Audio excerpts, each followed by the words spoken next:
Sorry, कोई नहीं, मैं एक बार रिपीट कर देता हूँ थोड़ा सा। ठीक है, हमारा ये रहा स्क्रीन एंड टेक्स्ट स्पेस। अच्छा, और जी and text space. Text space मतलब जो बेसिकली साइजिंग है, एस एम, सॉरी, एक्सेस मतलब extra small, S M small and base है हमारा नॉर्मल, जो नॉर्मल बेस होता है। ठीक है, ये ना डाले तो भी कुछ फ़र्क नहीं पड़ेगा, क्योंकि इसका मतलब नॉर्मल ही होता है, बट स्टिल मैंने डाल दिया, क्या पता इधर उधर से कहीं नहीं गई। ठीक है, तो अच्छा ठीक है, तो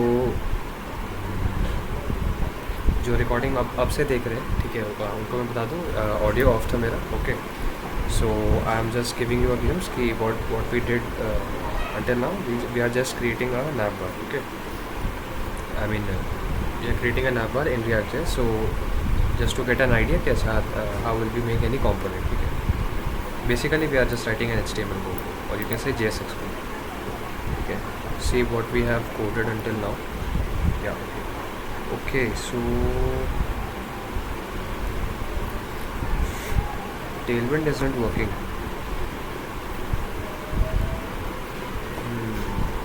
Tailwind is not working.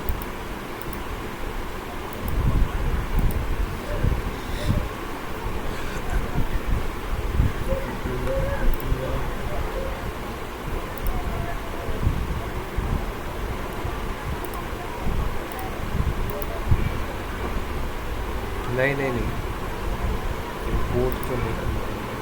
Tailwind में ऐसा कुछ इंपोर्ट का होता ही नहीं।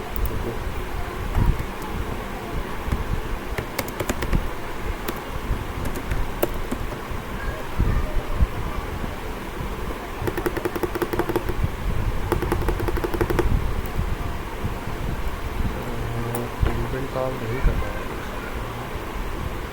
हमने टेलविंड इंस्टॉल किया, टेलविंड config.js बनाया एंड ये सब डाला।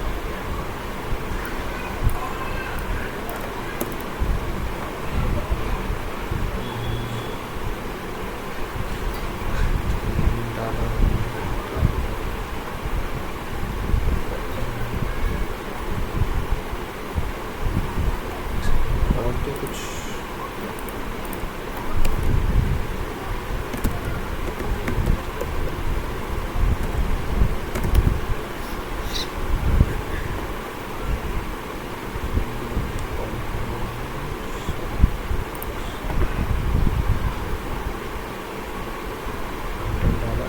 सॉरी, अच्छा CSS फाइल में ये भी हमें ऐड करना होता है। एक स्टेप रह गया था, जो भी हमारी एक CSS फाइल मतलब हमें बनानी पड़ती है। ठीक है, वो ऑलरेडी प्रेजेंट हो गया आपके इसमें React.js को, index.js, इसी में ऐड कर देना। ठीक है, सबसे ऊपर कर देना।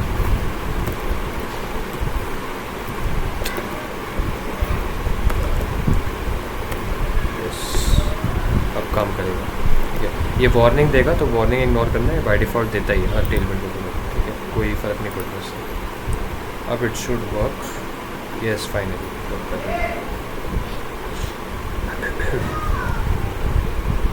ठीक है, तो इसका फ्लेक्स हटा देते हैं।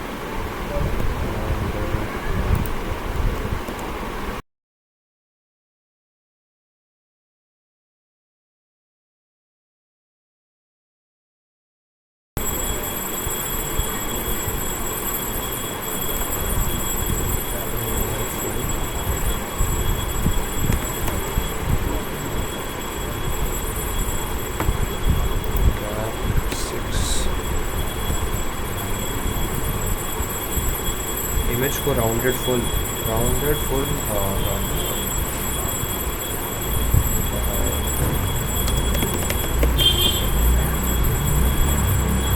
ठीक है, तो फिर तो राइट और बढ़ा देते हैं, 10 करना।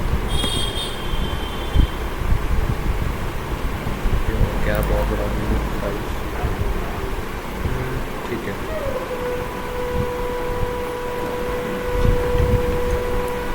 और जो पेरेंट डिव है उसको px और दे देंगे। आई होप ये सब समझ आ रहा होगा, px वगैरह। px मतलब हॉरिजॉन्टल पैडिंग। यार एक तो स्ट्रेंथ कम है, मैं कंफर्म भी नहीं कर पाता हूँ मोस्ट लोगों को समझ आ रहे हैं। वो ग्रुप पे कुछ ठीक है।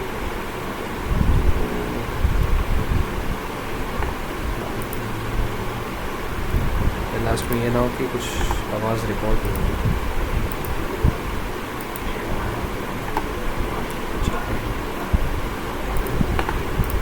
ठीक है, तो ठीक है, हमने फिर नैप बार बना लिया एंड नीचे का जो हीरो सेक्शन है उसको थोड़ी सी हम पैडिंग दे देते हैं ताकि इतना सटा हुआ ना रहे।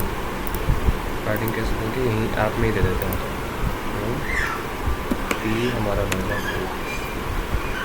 यस, ठीक है।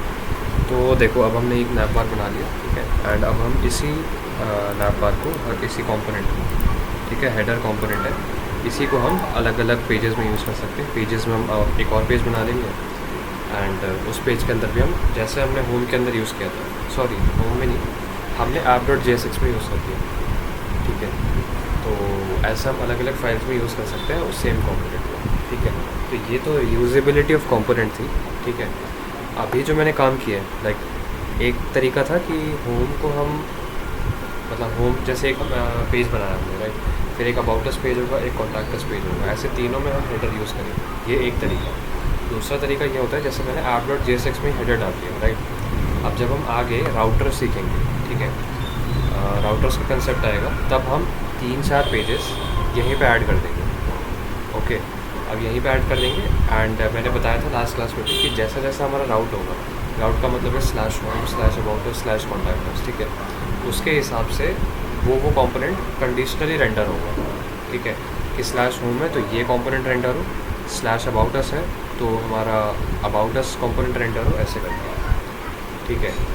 तो वो रेंडर होगा राउट के हिसाब से। एंड हर राउट में, क्योंकि राउट में खाली देखो ये कंपोनेंट बदल रहा है, मतलब होम की जगह about us आ जाएगा, है ना, बट हेडर जो है वो सेम यहीं का यहीं रहेगा। हम कंडीशन कहाँ लगाएंगे, यहाँ नीचे से लगाएंगे, हेडर के नीचे से, तो हेडर वहीं का वहीं रहेगा।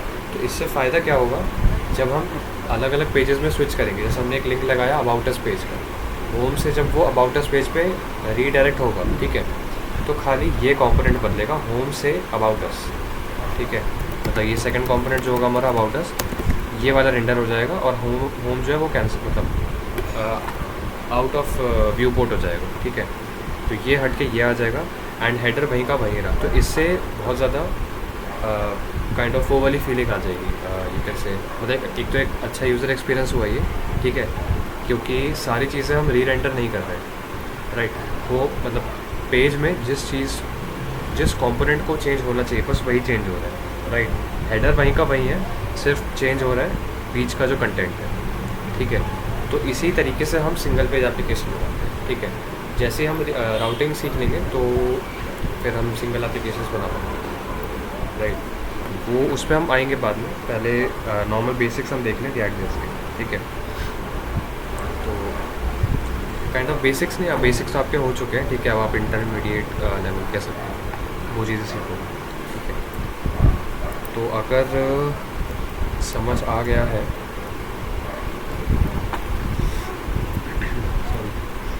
कंपोनेंट्स बनाना एंड रीयूज़ करना, तो हम आ सकते हैं अब रिएक्ट जेएस के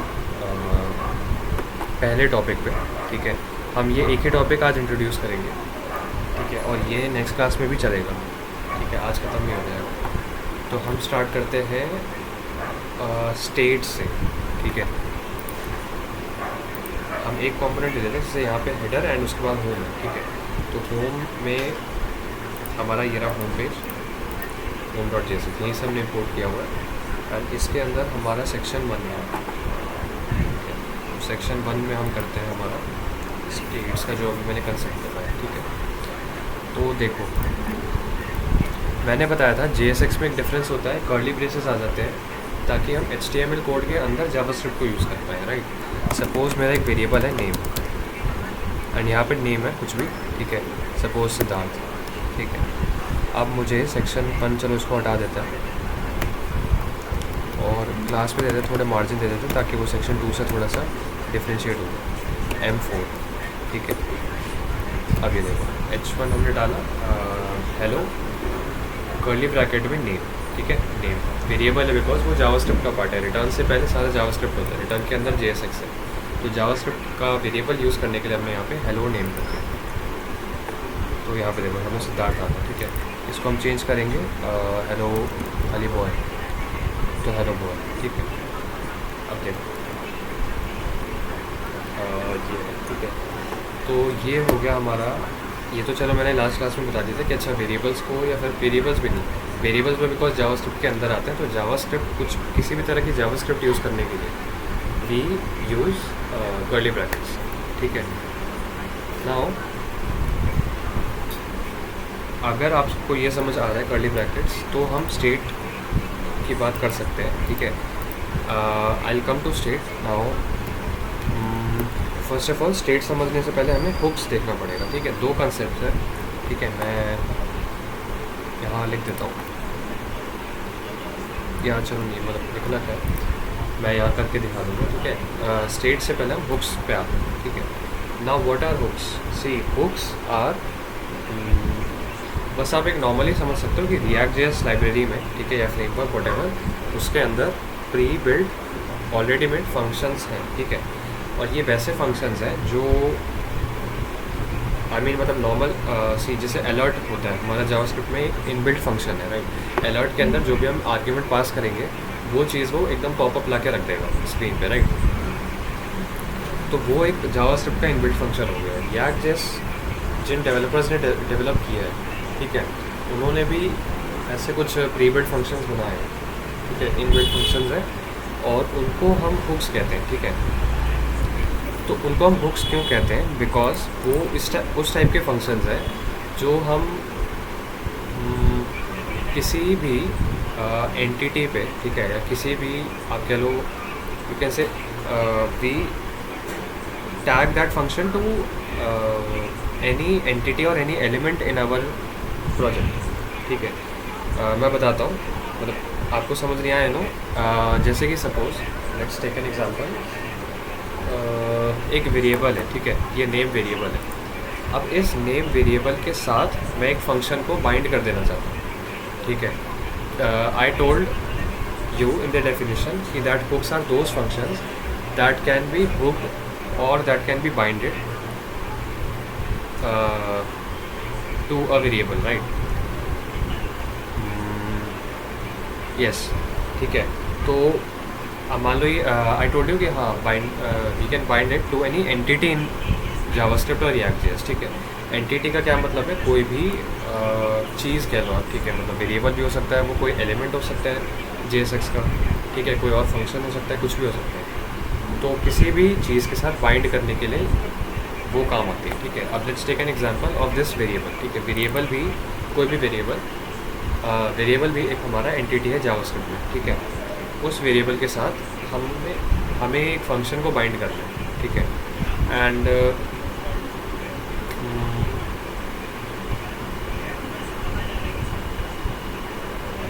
यस, बाइंड करना है, ठीक है। तो बाइंड करने के लिए हमारे पास हुक्स हैं, ठीक है। वेट, मैंने थोड़ा सा मैस कर दिया, मैं दोबारा से रीडिफाइन कर रहा हूँ, ठीक है। हुक्स वो फंक्शंस हैं जिनको हम किसी के साथ बाइंड कर देते हैं, या हुक तो समझते हो ना, जैसे हम किसी पे टैग कर देते हैं या मतलब बाइंड कर देते हैं, ठीक है, बेसिकली वो फंक्शंस होते हैं। अब जैसे कि फॉर एग्जांपल एक यूज स्टेट नाम का हमारे पास, ठीक है, मैं यूज़ करके नहीं दिखा रहा हूँ अभी। यूज स्टेट नाम का एक फंक्शन है, ठीक है, इनबिल्ट फंक्शन है जो React.js डेवलपर्स ने हमें दिया है, ठीक है। अब इसको हम फंक्शन नहीं बोलेंगे, इसको हम हुक बोलेंगे। वाई? बिकॉज इसको हम किसी एंटिटी के साथ बाइंड कर सकते हैं, ठीक है। उसके साथ बाइंड कर दूंगा एंड देन ये फंक्शन टू फंक्शन डिपेंड करता है, ठीक है, कि what does it mean to bind it with some entity, okay. Like use state hook जो है, ठीक है, और you can say the function, this function tracks for any changes, tracks for any changes in the entity that it is being binded with, ठीक है। तो जैसे कि मान लो नेम वेरिएबल है, ठीक है, तो इसके साथ अगर हमने हुक लगा दिया यूज स्टेट में, ठीक है, आई टेल यू कि कैसे लगाते हैं, बट कंसेप्ट वाइज बता रहा हूँ कि हमने एक यूज स्टेट वेरिएबल फंक्शन इसके साथ बाइंड कर दिया, तो क्या होगा, इस वेरिएबल में कोई भी चेंज होगा, ठीक है, कोई भी चेंज हुआ तो ये उसको लिसन कर रहा होगा, ठीक है। एंड उस हिसाब से ये व्हाटएवर, मतलब यूज स्टेट हो गया या और भी अलग अलग हुक्स है या फंक्शंस है, उन फंक्शन का जो भी काम होता है वो काम करेंगे, ठीक है। Any change if it observes any change in the variable or any entity it has been binded with, okay। मैं एग्जांपल के साथ बताता हूँ। सबसे पहले हम एक एग्जांपल ले लेंगे। हमारा जो पहला हुक होगा, ठीक है, यूज स्टेट,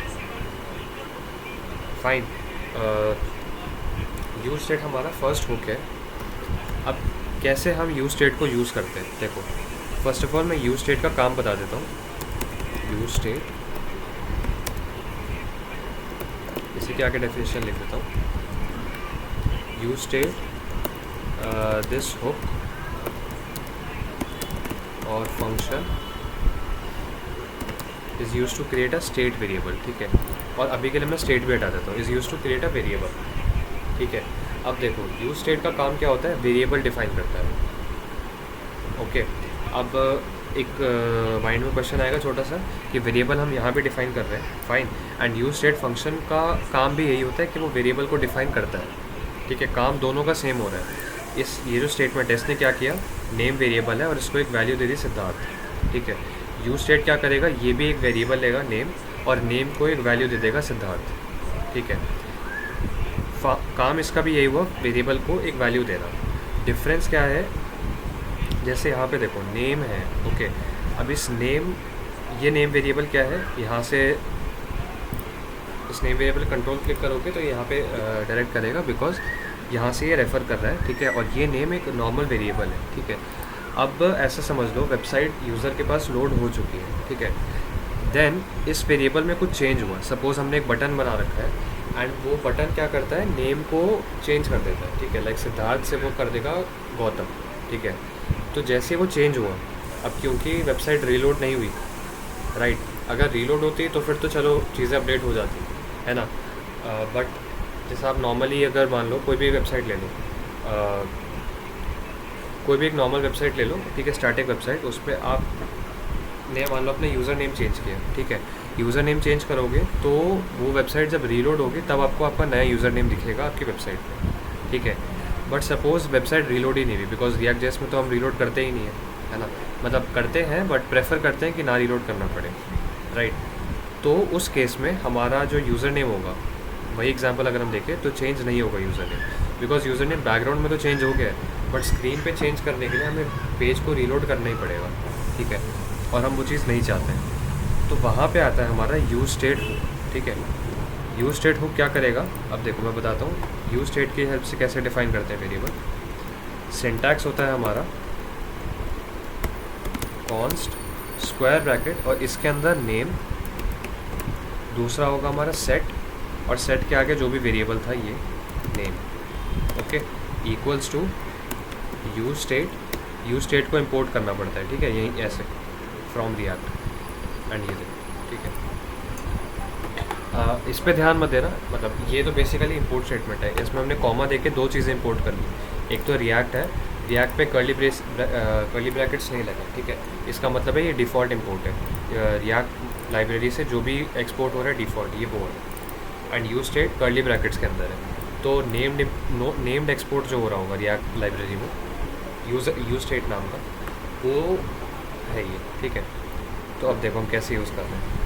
यूज स्टेट एक फंक्शन था, ठीक है, जिसके अंदर हमने एक वैल्यू दी सिद्धार्थ, ठीक है, और ये रिटर्न क्या करता है, रिटर्न करेगा ये एक एरे, ठीक है, और वो एरे को हमने इसके इक्वल कर दिया, ठीक है। लाइक ये मैं यहाँ लिख देता हूँ, returns an array with 2 elements. ये फंक्शन एक 2 एलिमेंट का एरे रिटर्न करता है, और वो 2 एलिमेंट हम वो जो एरे है उस एरे को हम इस एरे के इक्वल कर देते हैं, ठीक है। इससे क्या होता है, जो हमारा फर्स्ट एलिमेंट है एरे का वो हमारा वेरिएबल नेम बन जाता है, सेकंड एलिमेंट जो है वो हमारा एक फंक्शन बन जाता है, मतलब सेट नेम जो है ये एक फंक्शन है, इस फंक्शन की हेल्प से हम इस वेरिएबल को चेंज करेंगे, ठीक है। सपोज़ जो मैंने एग्जांपल दिया था कि बटन क्लिक होने पे सिद्धार्थ से गौतम हो जाए, ठीक है, तो हमारा एक तरीका क्या था, हम जैसे ऑन क्लिक पे एक फंक्शन बना देते चेंज नेम, ठीक है। हम क्या करते बस नेम को इक्वल कर देते गौतम के, राइट। इसका क्या मतलब हुआ, नेम वेरिएबल यहाँ पे हमने डिफ़ाइन किया ही था, हमने उसको इक्वल गौतम करके उसकी वैल्यू चेंज कर दी। बट इसमें हमारा ड्रॉबैक क्या था कि जैसे ही ये फंक्शन कॉल हुआ और नेम इक्वल टू गौतम हो गया, यहाँ पे हेलो नेम जो अभी हमने वेबसाइट पे देखा था, हेलो सिद्धार्थ जो रखा था, वो वहाँ पे हेलो सिद्धार्थ ही रहता, हेलो गौतम नहीं हो जाता। उसके लिए हमें साइट रीलोड करनी पड़ती, ठीक है। तो एंड हमें रीलोड नहीं करना आगे, ठीक है। तो दैट्स वाई हमने यूज स्टेट यूज़ किया। एंड यूज स्टेट के वेरिएबल्स जो उसको चेंज करने का तरीका थोड़ा अलग होता है। हम directly name equal to Gautam नहीं कर सकते। हम एक फ़ंक्शन, जो ये फंक्शन यूज स्टेट वाला फंक्शन है, इसने दो चीज़ें रिटर्न करी थी, याद है, एक वेरिएबल नेम एंड दूसरा एक फंक्शन। ये फंक्शन होता है वेरिएबल की वैल्यू चेंज करने का। तो हम इसको ऐसे यूज़ करेंगे Gautam, okay. Set name Gautam. अब क्या होगा, ये नेम जो वेरिएबल है, इसकी वैल्यू गौतम हो जाएगी बैकग्राउंड, ठीक है। काम इसने किया वही, सपोज़ इसको मैं अगर कमेंट आउट कर दूँ और ये कर दूँ, ठीक है, इसको हटा दूँ, नेम इक्वल्स टू गौतम करता मैं, राइट। ये चीज़ भी वही काम करता, बट इसमें ड्रॉबैक क्या था कि गौतम चेंज तो हो गया, बट बैकग्राउंड में वो यहाँ पे रिफ्लेक्ट नहीं होगा, राइट। वहीं अगर हमने ये चीज़ किया है जो अभी यहाँ पे किया है, इसको कमेंट आउट कर दें कि नेम वेरिएबल हमने डिफ़ाइन किया है बट यूज स्टेट की हेल्प से, यूज स्टेट फंक्शन की हेल्प से, ठीक है। ये सिंटैक्स तो आपको चलो याद करना पड़ेगा, ठीक है, इसमें इतना कुछ हो नहीं है। आई मीन क्या लॉजिक लगाओ, लॉजिक बस इतना है कि ये एक फंक्शन है जिसके हम वैल्यू एज अ पैरामीटर देके रन करते हैं, एंड ये उसके बदले दो एलिमेंट्स का एरे देता है, जिसमें पहला एलिमेंट होता है हमारा वेरिएबल नेम जो इसके इक्वल होता है, दूसरा एलिमेंट होता है हमारा फंक्शन नेम जो कि वेरिएबल की वैल्यू चेंज करने के लिए काम आता है। एंड वो ये दोनों है, नेम एंड सेट नेम, ठीक है। नेम हो गया हमारा वेरिएबल, हम इसको यहाँ पे अब as a name variable use कर रहे हैं, एंड सेट नेम जो है वो हमारा फंक्शन है जिसके अंदर हम न्यू वैल्यू पास करेंगे गौतम, ठीक है। एंड उससे क्या होगा, हमारा यहाँ पे जहाँ पे हमने नेम को यूज़ किया हुआ है, आई मीन वेबसाइट में, वेब पेज में, it will get updated as per it's value, ठीक है। और इसी कारण से हम ऐसे वेरिएबल्स को स्टेट वेरिएबल्स कहते हैं, ठीक है। Now I can put state here, ठीक है। स्टेट वेरिएबल्स हमने इसलिए बोला इसको बिकॉज इनका एक स्टेट है, ठीक है। स्टेट हम कब बोलते हैं, जैसे जब इसकी वैल्यू सिद्धार्थ थी, ठीक है, तो जो हमारा वेब पेज था उस that had a state of, I mean that had one state, ठीक है, उसको हम एक स्टेट बोलेंगे। जैसे उसके अंदर कुछ चेंज हुआ तो वो दूसरे स्टेट में चेंज हुआ, राइट। मतलब ये कंसेप्ट वैसा है जैसे सॉलिड से गैस हुआ, ठीक है, तो हम बोलेंगे कि हाँ उसका स्टेट चेंज हुआ है। वैसे यहाँ पे भी वेरिएबल चेंज हुआ या कोई भी वेब पेज में या व्यू पोर्ट में कुछ चेंज हुआ है, ठीक है, तो हम बोलेंगे कि हाँ स्टेट चेंज हुआ है। और स्टेट मेंटेन कैसे करते हैं, जिन भी चीज़ के अकॉर्डिंग हमारा स्टेट ऑफ वेबसाइट चेंज हो रहा है, ठीक है, उनको हम बोलते हैं कि हाँ वो चीज़ हमारी स्टेट मेंटेन करके रख रही है। जैसे कि मान लो ये वेरिएबल है, ये वेरिएबल भी स्टेट मेंटेन करके रख रहा है, राइट। मतलब इसके हाथ में है स्टेट चेंज करना वेब पेज का या नहीं, ठीक है। अगर नेम वेरिएबल चेंज हुआ तो वो यहाँ पे भी रिफ्लेक्ट हो जाएगा, एंड उससे क्या होगा, हमारे वेब पेज का स्टेट चेंज हो जाएगा, ठीक है। इसलिए हम बोलेंगे कि हाँ नेम जो है ये भी हमारा एक स्टेट वेरिएबल है और ये हमारे वेब पेज का स्टेट मेंटेन करके रखता है, ठीक है। ऐसे कोई और वेरिएबल होगा या कोई और फंक्शन होगा, ठीक है, जिसके भी रन करने से या जिसके चेंज होने से कोई भी हमारे व्यू पोर्ट में चेंज आ रहा है, ठीक है, यस व्यू पोर्ट में चेंज आ रहा है, या आप कह सकते हो कि कोई कंपोनेंट री रेंडर हो रहा है, ठीक है। चेंज का मतलब री रेंडर ही होता है बिकॉज वो पहले एक बार रेंडर हो चुका है, राइट। उसके अंदर कुछ चेंज आया तो वो हमारे वेब पेज के अंदर भी रिफ्लेक्ट हो रहा है।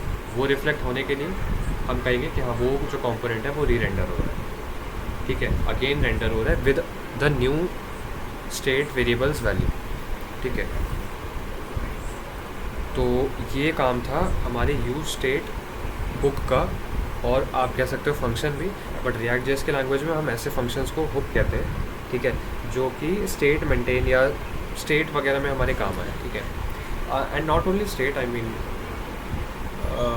कह सकते हो जो भी फंक्शंस ऐसे हुक कर दे। जैसे ये फंक्शन से हमने एक इस फंक्शन को हमने एक वेरिएबल पे हुक कर दिया, ठीक है। अब ये फंक्शन जब भी वेरिएबल चेंज होगा तब ये फंक्शन, इसका जो भी काम है, इसका क्या काम है, स्टेट मेंटेन करके रखना, तो वो ये अपना काम करेगा, ठीक है। ये हमारा पहला हुक था इसका। इस अब देखो मैं यहाँ पे एक बटन बना देता हूँ, ठीक है, चेंज नहीं। अब देखो जैसे क्लिक करूँगा ये गौतम हो जाएगा।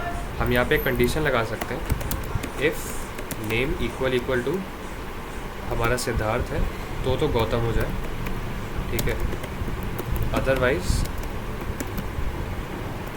सिद्धार्थ हो जाए। इससे क्या होगा, अब ये ऑल्टरनेटली चेंज होगा, है ना। ये अब देखो जैसे मैंने क्लिक किया, बैकग्राउंड में उसने अपना जो नेम वेरिएबल था उसने अपनी वैल्यू चेंज करी सिद्धार्थ से गौतम। कैसे चेंज करी, जो यूज स्टेट ने हमें एक फंक्शन दिया था सेट नेम का, ठीक है। तो इस फंक्शन को के अंदर एज अ पैरामीटर हमने न्यू वैल्यू पास करी एंड हमारा वेरिएबल का जो वैल्यू है वो चेंज हो गया, ठीक है। अगर वो नॉर्मल वेरिएबल होता तो वो हमारे वेब पेज पे यहाँ पे चेंज नहीं होता, वो खाली बैकग्राउंड में चेंज होता रहता, बट यहाँ पे रिफ्लेक्ट हो रहा है because it has been defined as a state variable and not as a static और कॉन्स्टेंट वेरिएबल, ठीक है। तो ये डिफरेंस था हमारे एक नॉर्मल वेरिएबल में और एक स्टेट वेरिएबल में। एंड उस स्टेट वेरिएबल को मेंटेन करने के लिए हमें एक हुक की ज़रूरत पड़ती है and that hook is called a use state hook, और you can say a function और इनबिल्ट फंक्शन, ठीक है। देखो अगर हम खाली ये करते, मैं अभी इसको कमेंट आउट कर देता हूँ, ठीक है। ऐसे नहीं करेंगे, हम डायरेक्टली चेंज करेंगे, ठीक है, गौतम सिद्धार्थ, ठीक है। अब देखो नेम वेरिएबल है यहाँ पे, हम वही नेम वेरिएबल यहाँ यूज़ कर रहे हैं।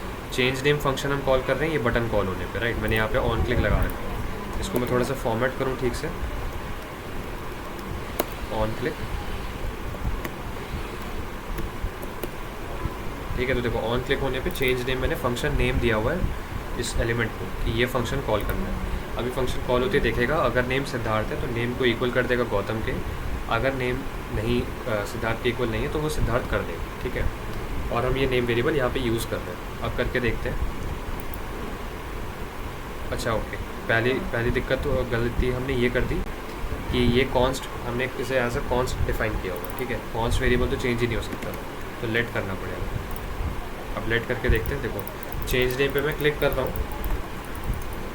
ठीक है, बट वेरिएबल जो है ये चेंज नहीं हो रहा है। वाई? बिकॉज बैकग्राउंड में चेंज हो रहा है, बट वेबसाइट तो एक बार लोड हो चुकी है ना हमारी, एक बार जो भी डेटा था वेब पेज पे आ चुका है। तो एंड बेसिकली काइंड ऑफ ये कह सकते हो स्टैटिक वेबसाइट है, ठीक है। चीज़ें चेंज नहीं होंगी, होती रहेंगी इसमें, राइट। तो वो चीज़ चेंज होने के लिए इसको हम कमेंट आउट करेंगे, दिस विल वर्क। अच्छा ठीक है, ये यूज स्टेट फंक्शन अगर आपको वैसे, क्योंकि बिकॉज बेसिक जावास्क्रिप्ट आपको समझ आ ही रहा है, तो आई गेस आपको समझ आ रहा होगा ये कर क्या रहा है, ठीक है। ये बस क्या करता है, सेट नेम है, ठीक है, वेरिएबल है, तो ये ढूंढेगा कि वेरिएबल कहाँ पे हमारे वेब पेज में यूज़ हो रहा है, ठीक है। And document dot gate element by I D करके इनर HTML को हटाएगा पहले, फिर इनर HTML को न्यू वैल्यू देगा, ठीक है। तो काइंड ऑफ ऐसा ये काम कर रहा है, राइट। तो ये हो गया हमारा पहला हुक, ठीक है। ऐसे कई सारे हुक्स होते हैं React.js में जो हमें हेल्प करते हैं चीज़ें करने, ठीक है। अब ये इस पहले हुक से हमारे क्या फ़ायदा हुआ है, हमारा पूरा वेब पेज थोड़ा सा डायनेमिक सा लगेगा कि सब कुछ रियल टाइम में चेंज होगा। वो क्लिक करेगा तो कहीं और वैल्यू चेंज होगी हमारी, ठीक है। अब सपोज़ किसी और पेज में हमने कोई स्टेट यूज़ किया हुआ है, कोई स्टेट वेरिएबल, यहाँ पे हम क्लिक करेंगे वो उस वाले टैब के अंदर भी चेंज हो जाएगा, वो हर जगह पूरे वेब पेज में चेंज हो जाएगा, राइट। तो ये है काम यूज स्टेट हुक का। तो अब बता दो हुक, मतलब अभी तक हमने जो किया उसमें कुछ भी डाउट है या नहीं, ठीक है। हमने किया क्या, हमने हुक्स देख लिए, हुक्स के अंदर हमने एक यूज स्टेट नाम का हुक देखा, ठीक है। स्टेट वेरिएबल का कंसेप्ट देखा हमने, okay, that what is a state variable and what is a state variable, okay. तो इनमें कुछ भी डाउट हो तो बताओ, थोड़ा समझो। अच्छा थोड़ा थोड़ा सा Priyanshi you are there?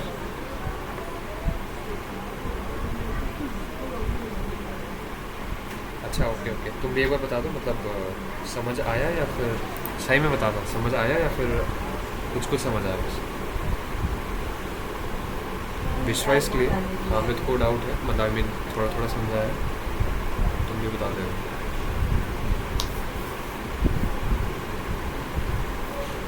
Sorry कुछ कुछ, अच्छा ओके, सबको भी कुछ कुछ समझ आया। ठीक है,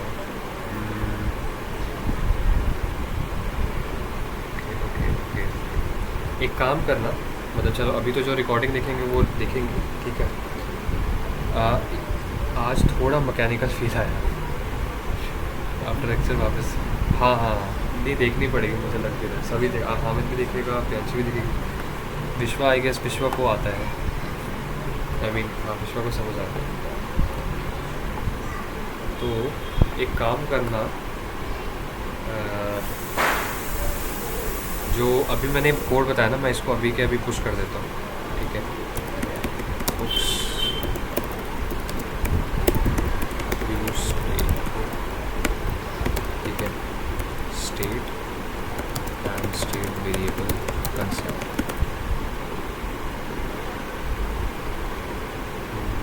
तीन लाइन ज़्यादा होगी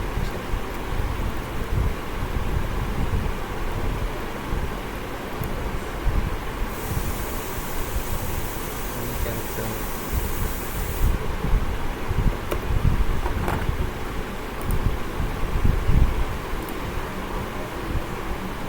ठीक है, इस कोड को पहले देखना, ठीक है, रिकॉर्डिंग भी देखनी, रिकॉर्डिंग भी देखना। एंड ये जो यूज स्टेट वाली चीज़ मैंने बताई, ठीक है, बेसिकली हम कर क्या रहे हैं, वेरिएबल को ही डिफाइन करते हैं यूज स्टेट बुक से, ठीक है, या कह सकते हो बस फंक्शन से। तो पहले नॉर्मल फंक्शन, पहले नॉर्मल वेरिएबल से काम करके देखना, फिर यूज स्टेट लगा के देखना, ठीक है, मैंने जिस तरह से लगाया वो लगा के देखना, ठीक है। खुद एक बार यूज स्टेट को अलग अलग तरीके से यूज़ करने का ट्राई करना। हम बेसिकली यूज़ करने का क्या मतलब है, वेरिएबल करके और वेरिएबल को बस कहीं भी अपने इसको एक कंपोनेंट बना लेना, ठीक है, अपने वेब पेज में, और उसके अंदर वो वेरिएबल कहीं भी यूज़ करना, ठीक है, और फिर देखना वो वेरिएबल चेंज हो रहा है, वॉट एवर जो भी मैंने बताया, ठीक है। वो जब खुद देखोगे तब जाके समझ आएगा, ठीक है, कि कुछ अलग सेटिंग करनी पड़ वो बिना नोड मॉड्यूल्स के ही पुश होता है ना अपने आप, नहीं अपने आप नहीं, मतलब हाँ जब हम रिएक्ट जेएस प्रोजेक्ट बनाते हैं तो इसमें ऑलरेडी एक फ़ाइल बनी हुई आती है डॉट गिट इग्नोर, जब नहीं बनी होती तो हमें इसके अंदर डालना पड़ता है, मतलब एक डॉट गिट इग्नोर फाइल बनानी पड़ती है अगर नहीं है तो, और उसके अंदर लिखना पड़ता है नोड मॉड्यूल्स, मतलब जो जो फोल्डर्स या फाइल्स को हमें इग्नोर करना है अब पुश करते हैं। यहाँ पे और भी है, बाय डिफ़ॉल्ट सब आता है, ठीक है, हमें अपने में बस नोड मॉड्यूल्स को इग्नोर करना है, ओके। तो पहले ये करना, ठीक है, यूज स्टेट को यूज़ करना, ठीक है, मैं ये हाईली रिकमेंड कर रहा हूँ, मैंने पिछली क्लास में बोला था, जैसे पिछली क्लास में अगर कंपोनेंट्स बनाया हो, ठीक है, वैसे आई गेस अनएक्सपेक्टेड सी क्लास हो गई शायद कल भी क्लास थी और आज भी हो गई एकदम से इससे, ठीक है। तो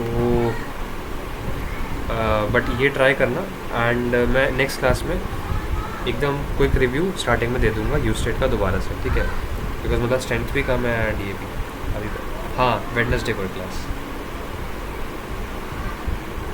ओके। अच्छा मैं रिकॉर्डिंग